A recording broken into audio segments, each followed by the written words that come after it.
Hello everyone, welcome to learn easy. कैसे हैं आप सब? आई होप आप सब बेहतर होंगे। In this video we will discuss about complete NCERT class 6 to 12th state previous year questions in detail and it will be helpful for your state exam. Paragraph है, the motivation to for deep space travel is shifting from discovery to economics. ये जो paragraph दिया गया है इसके अंदर से 161 से 168 तक क्वेश्चंस पुट किए गए हैं। To motivation for deep space travel is shifting from discovery to economics. गहन अंतरिक्ष यात्रा की प्रेरणा खोज से अर्थशास्त्र की ओर स्थानांतरित हो रही है। The past year has seen a flurry of proposal aimed at bringing celestial riches down to earth. कि पिछले वर्ष क्या है कि आकाशीय जो धन है, आकाश उसको पृथ्वी पर लाने के उद्देश्य से प्रस्तावों की झड़ी लग गई थी। मतलब बहुत सारे कई सारे प्रस्ताव आए थे। No doubt this will make a few billionaire even wealthier but we all stand to gain the mineral bounty and spin off technologies could enrich us all. और इसमें कोई संदेह नहीं है कि यह कुछ अरबपतियों को और भी ज़्यादा अमीर बना देगा, लेकिन हम सभी खनिज प्रचुरता हासिल करने के लिए हैं और स्पिन ऑफ प्रौद्योगिकी हम सबको क्या है कि समृद्ध कर सकती हैं, डेवलप कर सकती हैं। But before the miners start firing up their rockets we should pause for thought. लेकिन इससे पहले कि खनिक जो है अपने रॉकेट दागना शुरू कर दे, हमें विचार के लिए रुक जाना चाहिए। At first glance space mining seems to sidestep most environmental concern. There is probably no life on asteroids and thus no habitats to trash. तो पहली नज़र में क्या है कि अंतरिक्ष जो खनन है वो अधिकांश पर्यावरणीय चिंता को दूर करता हुआ प्रतीत होता है। शायद यह क्षुद्र ग्रहों पर कोई जीवन नहीं है और इस प्रकार वहाँ पे मतलब कोई कचरा करने के लिए कोई आवास भी नहीं है। Part of this is but it consequences both here on earth and space merit careful consideration. और लेकिन जो इसका जो रिजल्ट है, परिणाम है, यहाँ पृथ्वी पर और अंतरिक्ष दोनों में सावधानी पूर्वक से विचार करने के योग्य है। Part of this is about principle, इसका एक हिस्सा सिद्धांतों के बारे में है। Some will argue that space magnificent desolation is not ours to despoil just as they argue that our planet's poles should remain pristine. कि कुछ लोग जो हैं ये तर्क देंगे कि अंतरिक्ष की शानदार जो वीरानी हमारी नहीं है, जैसे कि वो तर्क देते हैं कि हमारे ग्रह के ध्रुवों को प्राचीन रहना चाहिए। Others will suggest that glutting ourselves on space riches is not an acceptable alternative to developing more sustainable ways of earthly life. और अन्य जो लोग हैं वो सुझाव देंगे कि अंतरिक्ष के धन पर खुद को है जो ललचाएं। नेक्स्ट है, हिस्ट्री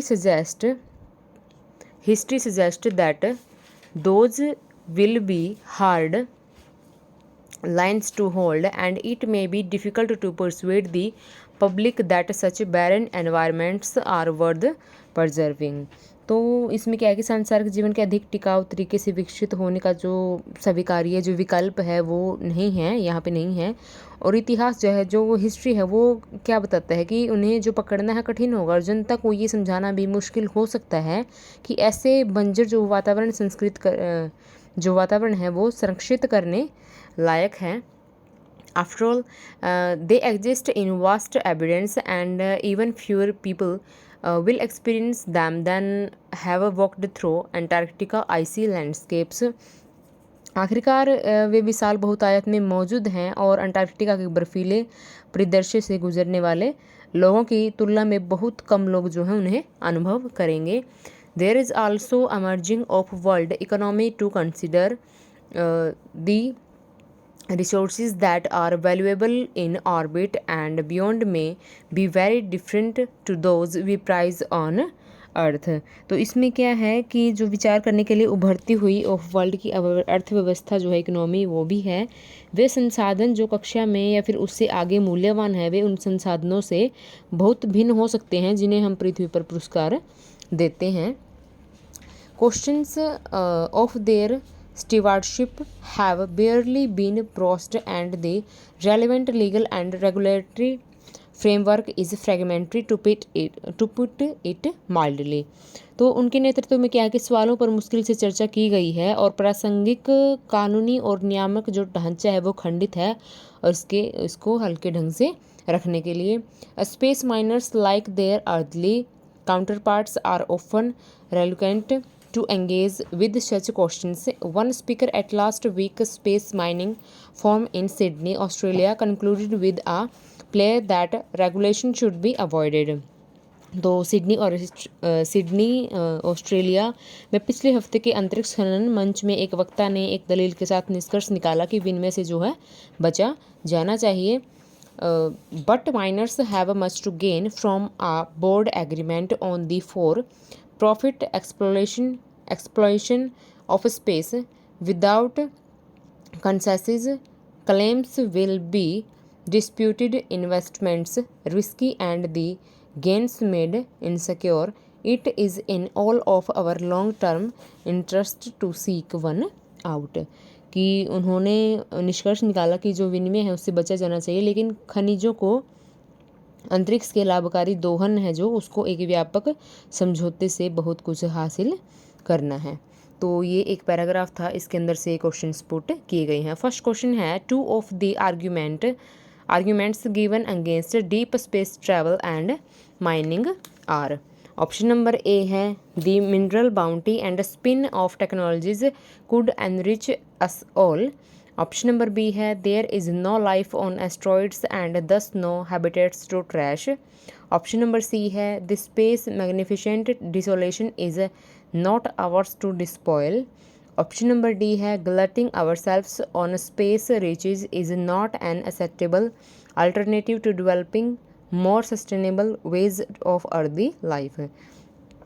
इसमें आंसर ऑप्शन नंबर ए है A and D, option number B है A and B, option number C है बी एंड सी, और ऑप्शन नंबर डी है सी एंड डी।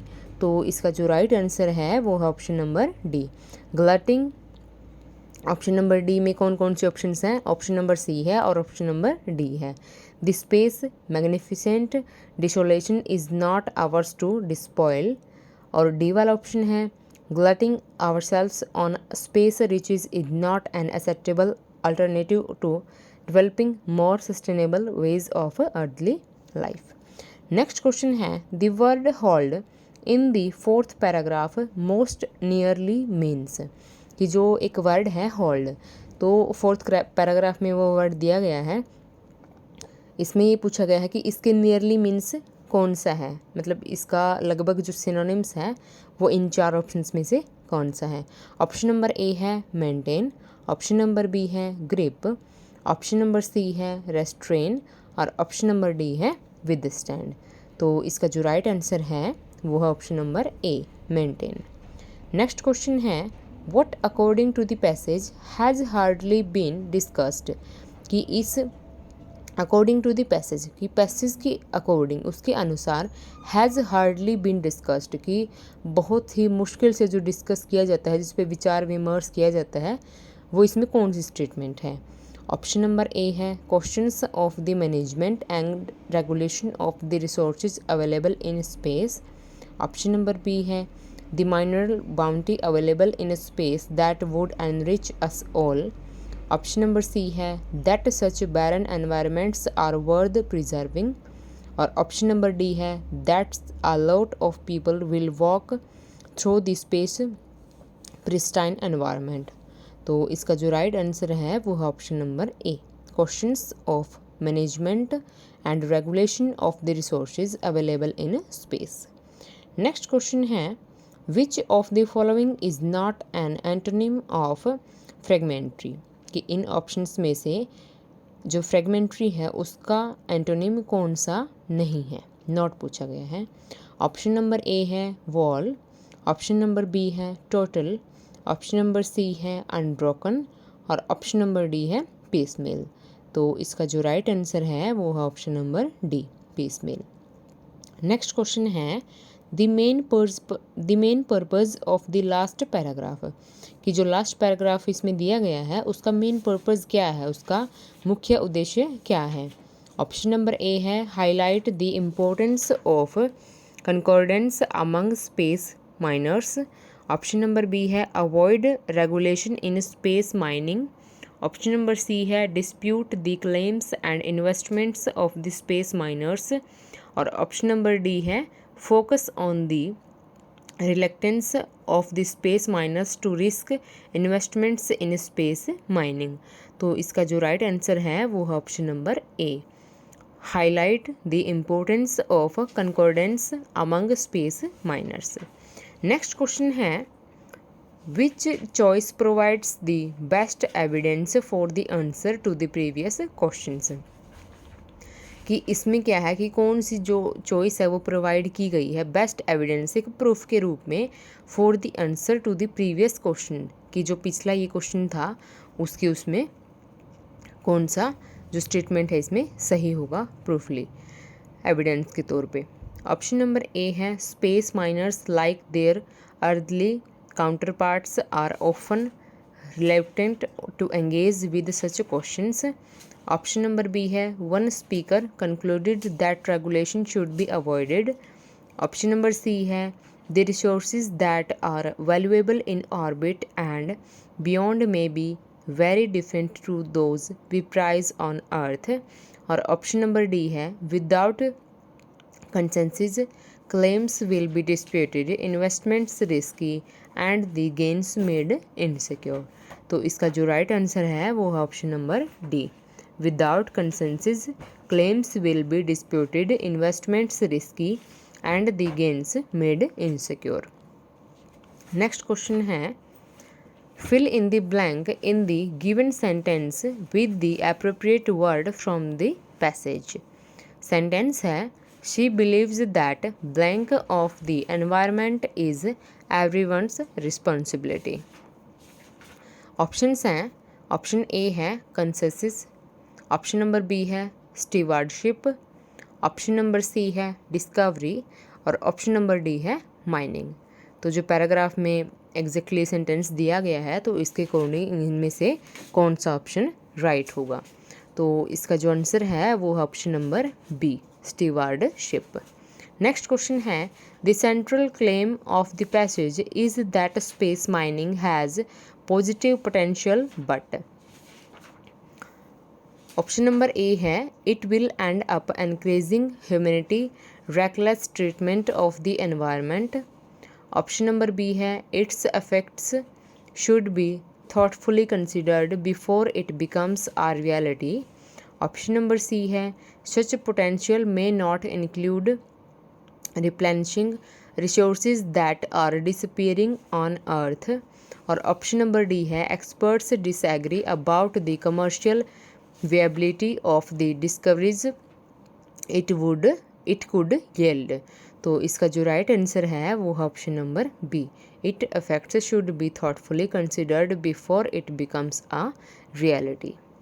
नेक्स्ट क्वेश्चन है in William Shakespeare's play the merchant of Venice what condition must the prince of Morocco agree to before he may choose from among the caskets in order to marry Portia। Option number A है that if he chooses wrong he will give all his wealth to Portia and live forever। Option number B है that if he chooses wrong he will never marry। Option number C है that if he chooses wrong he will have to marry a woman of Portia's choosing। Option number D है that if he chooses wrong he will become Portia's slave. कि William Shakespeare का एक play है the merchant of Venice, उसमें एक condition रखी गई थी जो प्रिंस ऑफ मोरक्को था, जो मोरक्को का प्रिंस था उसके सामने ये शर्त रखी गई थी कि जो वो है पोर्शिया से अगर वो शादी नहीं करता तो उसके आने वाले जो उसके कौन सी कंडीशन उसको कंप्लीट करनी पड़ेगी। तो इसका जो राइट आंसर है वो है option number B, that if he chooses wrong, अगर उसने गलत जो है ऑप्शन चुना, अगर रॉन्ग उसने चूज़ किया तो ही विल नेवर मैरी, कि वो कभी भी शादी नहीं कर सकता फिर। नेक्स्ट क्वेश्चन है which of the following do not deal with the partition of India, कि इनमें से ये मतलब कई सारे नॉवेल्स दिए गए हैं, कई सारे वर्क्स हैं चारों, तो इसके अंदर से डू नॉट डील कि डील नहीं करता या फिर उससे रिलेट नहीं करता with the partition of India, जो इंडिया का पार्टीशन हुआ था उस टाइम उससे वो रिलेट नहीं करता। ऑप्शन नंबर ए है Khushwant Singh train to Pakistan, option number B है Bhisham Sahni Tamas, option number C है Bapsi Sidhwa's ice candy man, और ऑप्शन नंबर डी है मुंशी प्रेमचंद गोदान। तो इसका जो राइट आंसर है वो है option number D, Munshi Premchand Godan. ये जो नॉवल है मुंशी प्रेमचंद जी का, ये जो है इंडिया के पार्टीशन से रिलेटेड नहीं है। सो गाइज, इसी तरह से हम एनसीईआरटी से रिलेटेड एस्टेट एग्ज़ाम के सभी पीवाईक्यूज़ डिटेल में डिस्कस करेंगे।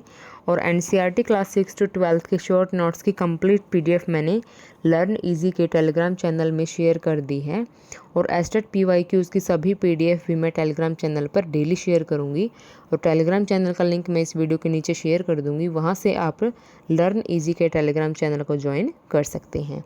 वीडियो पसंद आए तो लाइक, सब्सक्राइब और शेयर करना ना भूलें। Thanks for watching.